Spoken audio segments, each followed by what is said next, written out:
Welcome to the Bible Forum. I'm Warren Sprouse. You're here. This is the first, or this is the second Sunday in August, August 11.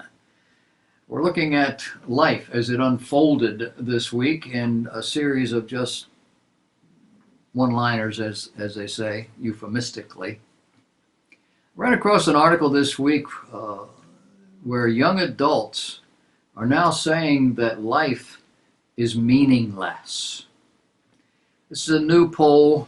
It's over in Great Britain, but it reveals that 89% of British young people aged 18 to 29 feel their lives are meaningless and without purpose.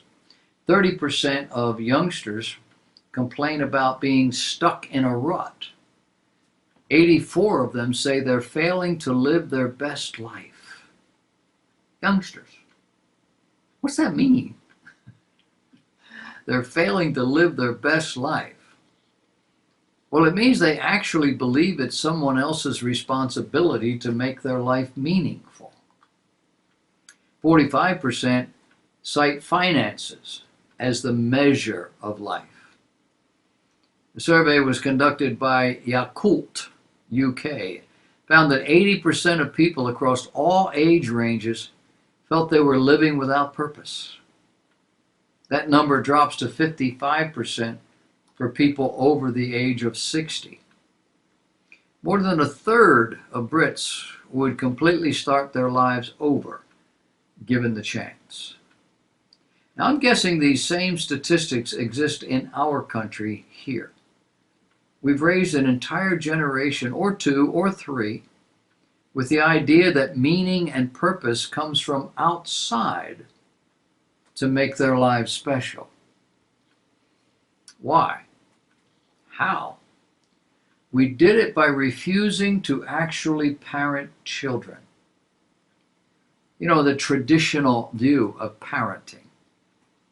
Parenting stopped, for all intents and purposes, when moms went to work full time.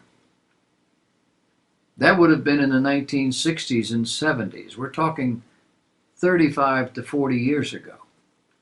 That's two generations of children growing up without parents in the home all day. I know parents were there for at least half of them, but were they there when they were there? Working 50 to 60 hours a week, that's counting the commute back and forth, getting ready, going out, coming back, all that goes with it.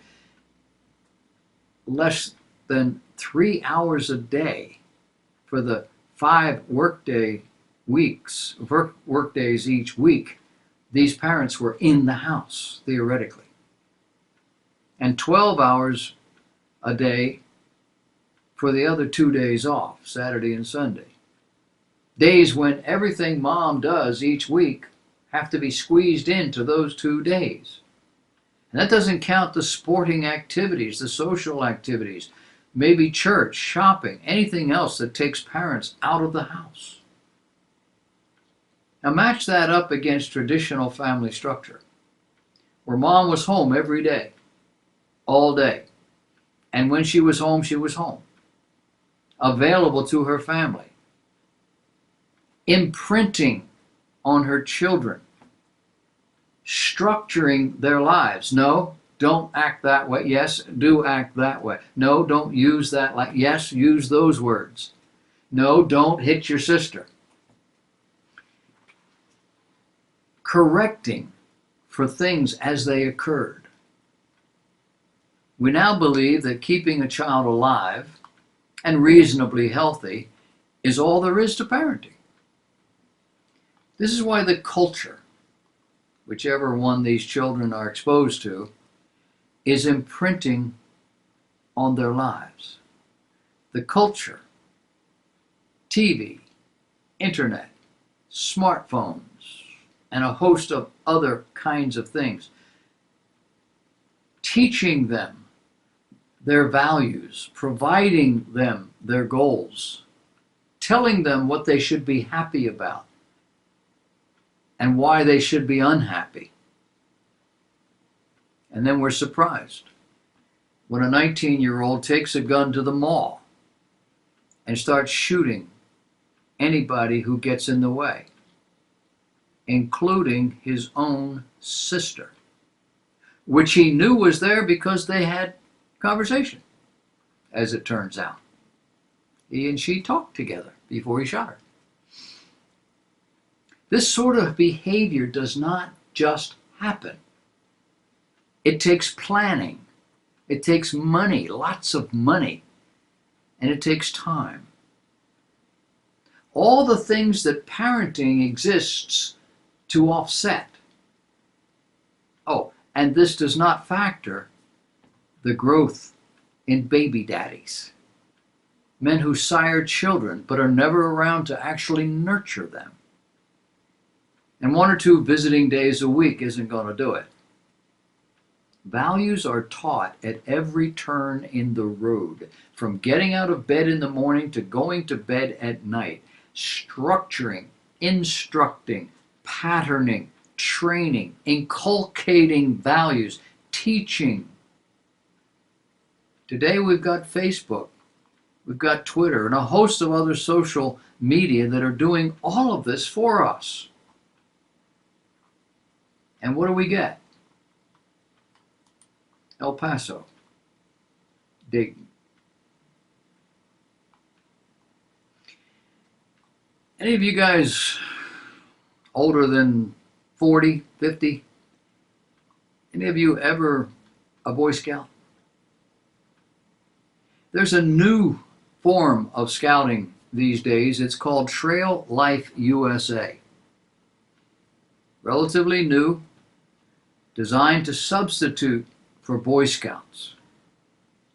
On January 1st, 2014, the first official day of Trail Life USA, about 200 troops were chartered almost immediately. Many of those early adopters were former Boy Scout troops. Well, last week, more than 600 trailmen gathered at a conference center in North Georgia for the first summer adventure and family convention. And like the first meeting, the week began with the trailmen and their families singing a song, their theme song as it turns out. It's entitled, In Christ Alone. Trail Life CEO Mark Hancock said that hymn has become something of a tradition for us. Unlike the first Nashville meeting, which outlined a dream and a vision for an organization that existed mostly on paper, last week's event featured practical boots-on-the-ground workshops. It also celebrated 6 years of rapid growth. Trail Life USA has grown from just an idea to nearly 30,000 members. Members who gather weekly in 800 troops scattered in nearly all 50 states. And when they get together, they sing, In Christ alone, my hope is found. He is my light, my strength, my song. This cornerstone, this solid ground, firm through the fiercest drought and storm. What heights of love, what depths of peace, when fears are stilled, when strivings cease. My comforter, my all in all. Here in the love of Christ I stand. In Christ alone, who took on flesh, fullness of God and helpless babe, this gift of love and righteousness, scorned by the ones he came to save. Till on that cross, as Jesus died, the wrath of God was satisfied. For every sin on him was laid, here in the death of Christ I live. There in the ground his body lay, light of the world by darkness slain, then bursting forth in glorious day, up from the grave he rose again, and as he stands in victory, sin's curse has lost its grip on me. For I am his, and he is mine. Bought with the precious blood of Christ, no guilt in life, no fear in death. There is power of Christ in me. From life's first cry to final breath, Jesus commands my destiny. No power of hell, no scheme of man can ever pluck me from his hand. till he returns or calls me home. Here, in the power of Christ, I'll stand. With the Boy Scouts facing renewed scorn for not protecting boys from sexual predators, their existence is in serious question.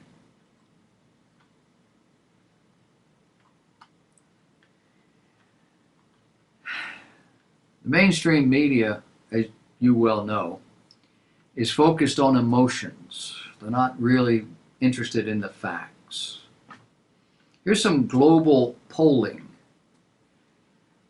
The mainstream media in the United States has made a shift in the past few decades. Now they appeal to emotions as opposed to reporting facts. This cultural schizophrenia is tearing the U.S. apart at the seams.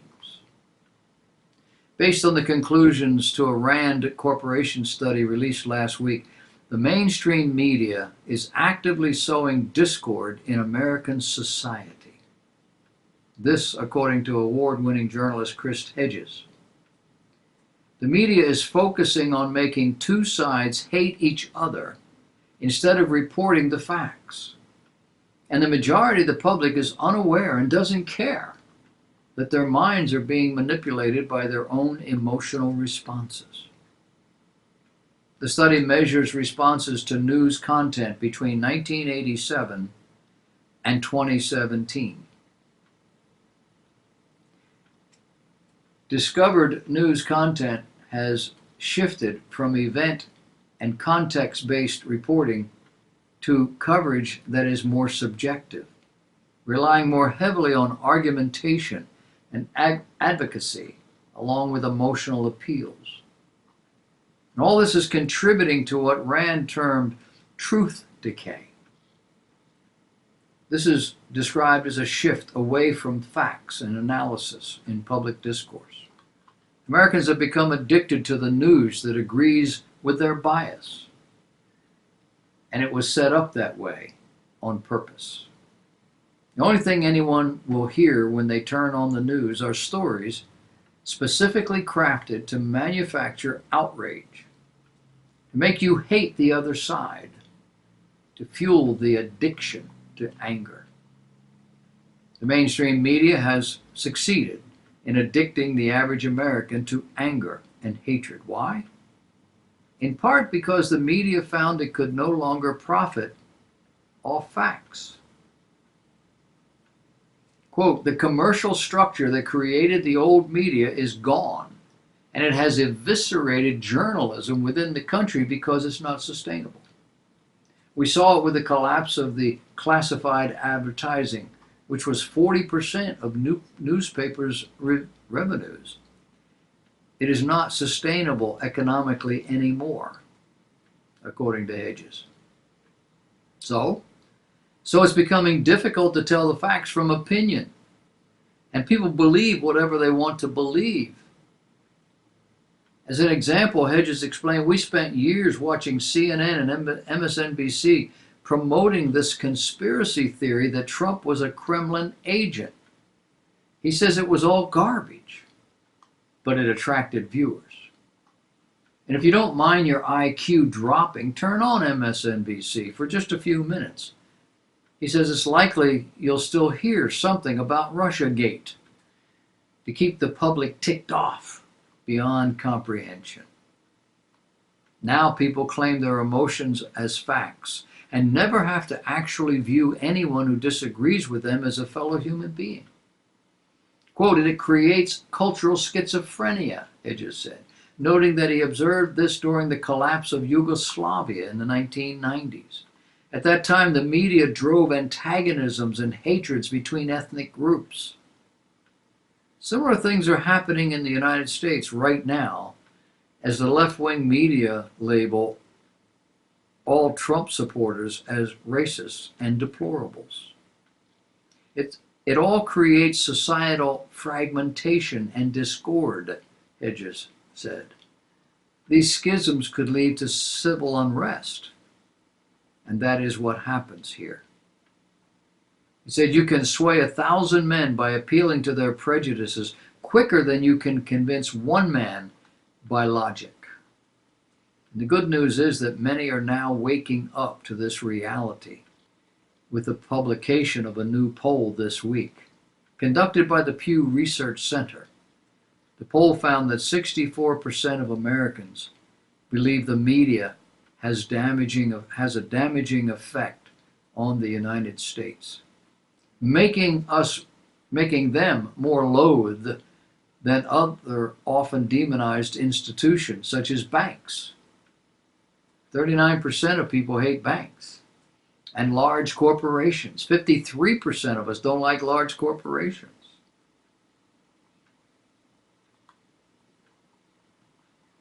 Have you heard of global warming? Rex Fleming admitted that while he worked for NOAA, he attributed global warming to carbon dioxide, despite, quote, having doubts. He said, eventually, I just read enough to realize it's a totally wrong direction. He said, and so in the past 10 years, I'd say, I've been on the other side. Of course, his conversion has shut him out of the academic journals, despite his PhD in atmospheric science. Is this censorship? Fleming has more than 50 years of experience as a scientist and manager in weather and climate research. He published peer-reviewed scientific papers from 1971 to 2018 and represented the United States at several international science meetings. Fleming was awarded the Department of Commerce Gold Medal Award in 1980 for outstanding achievement in directing the United States' role in the global weather experiment. He was elected a Fellow of the American Association for the Advancement of Sciences in 1982 for his contributions to atmospheric science. After retiring, he worked as a consultant in the aerospace business and has used his own funds to carry out research on climate issues. Now, as the author of a book entitled The Rise and Fall of the Carbon Dioxide Theory of Climate Change, he is saying that he now had to travel to Europe to have his 2018 paper on climate change peer-reviewed and published. Nobody in this country would do it. He said that deniers have so much evidence, while the global warming believers bring nothing to the table of scientific proof. All they have is hearsay. All they have is media coverage. All they have is government people saying it's true. He went on to say more scientists would abandon the theory, but they're in this groove of getting funds for huge, bigger computer systems to run their massive climate models. And they want their salaries to increase. They don't want to change. He described it as a wonderful gravy train. Fleming agreed with Delingpole that carbon dioxide levels historically have risen due to warm temperatures rather than the other way around. Past climates have been warm and cold and warm and cold with no changes in carbon dioxide, he said. How can that be a cause when there's no correlation?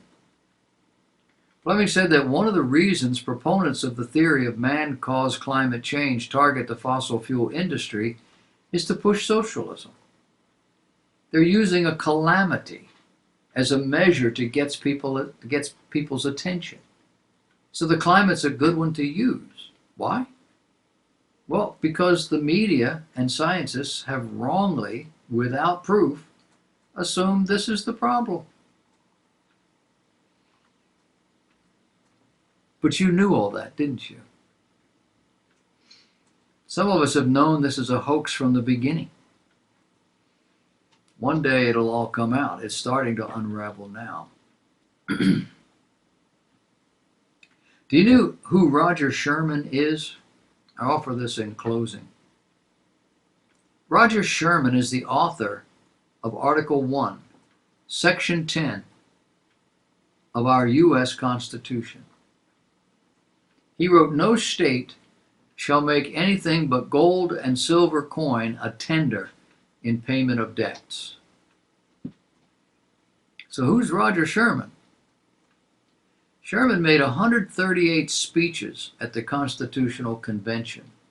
He helped to draft the New Jersey Plan and the Connecticut Compromise, which broke the deadlock between how large states and small states would be represented in the new government. Patrick Henry described Roger Sherman as one of the three greatest men at the Constitutional Convention. Sherman is now author of Article 1, Section 10 of the U.S. Constitution. No state shall make anything but gold and silver coin a tender in payment of debts. I offer this to remind us all that the effort here is an attack on our Constitution.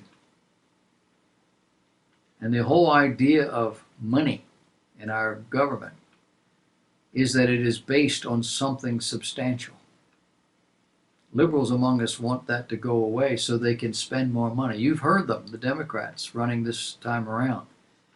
And the billions and billions and billions of dollars that they have suggested already that we should spend to fix everything you can imagine without one plan as to how to pay for it. But how they plan to pay for it is to get us off the gold standard. When that happens, you better have something of value to hold you over. It's going to get rocky.